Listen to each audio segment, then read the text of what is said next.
Hi guys, Vinayaka Chavithi ప్రతి ప్లేస్లను చాలా బాగా సెలబ్రేట్ చేసుకుంటాం కదా.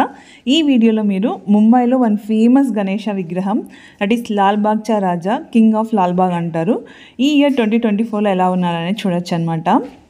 వినాయక చవితి టైంలో ఇది ఏరియా చాలా ఫేమస్ ఫర్ గ్రాండ్ సెలబ్రేషన్స్ అని చెప్తారు. ముంబైకి ఈ వినాయక చవితి టైంలో విజిట్ చేస్తే మస్ట్ విజిట్ ప్లేస్ అని చాలామంది రికమెండ్ చేశారు. ఇక్కడ గణేష వచ్చేసి ఆల్మోస్ట్ 18 to 20 ఫీట్లో ఉంటారనమాట. స్వామి ఎలా ఉంటారంటే రాజ్ దర్బార్లో రాజు ఉన్నట్టు చాలా బాగున్నారు చూడ్డానికి. ఈ ఇయర్ వచ్చేసి స్వామికి గోల్డెన్ కిరీటం ఆల్మోస్ట్ 20 kgsది అనంతమణి గారు ప్రజెంట్ చేశారు. It's almost 15 crore worth.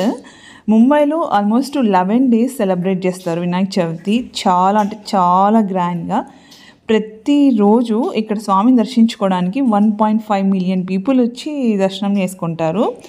లోకల్న and ఇంటర్నేషనల్గా కూడా వచ్చి స్వామిని అదే పనిగా విజిట్ చేసుకోవడానికి వస్తారంట. ఇక్కడ 2 types ఆఫ్ దర్శనం ఉన్నది.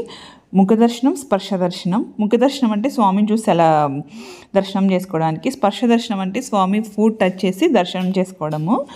అట్లా దానికి 2 different క్యూస్ ఉంటాయి. డైలీ మార్నింగ్ 5 నుంచి దర్శనం స్టార్ట్ అవుతుంది.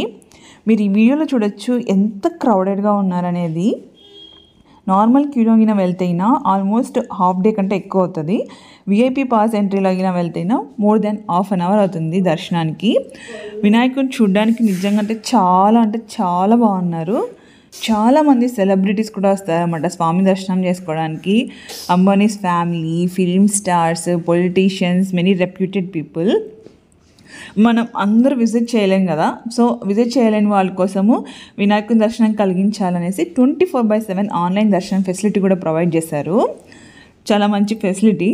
అండ్ ఫైనల్గా దర్శనం అయిపోయిన తర్వాత లడ్డు ప్రసాదం కూడా రిలయన్స్ ఫౌండేషన్ వాళ్ళే ప్రొవైడ్ చేశారనమాట. बोलो गणेश महाराज की जय. Thanks for watching. For more interesting videos, please do like, share, subscribe to my channel.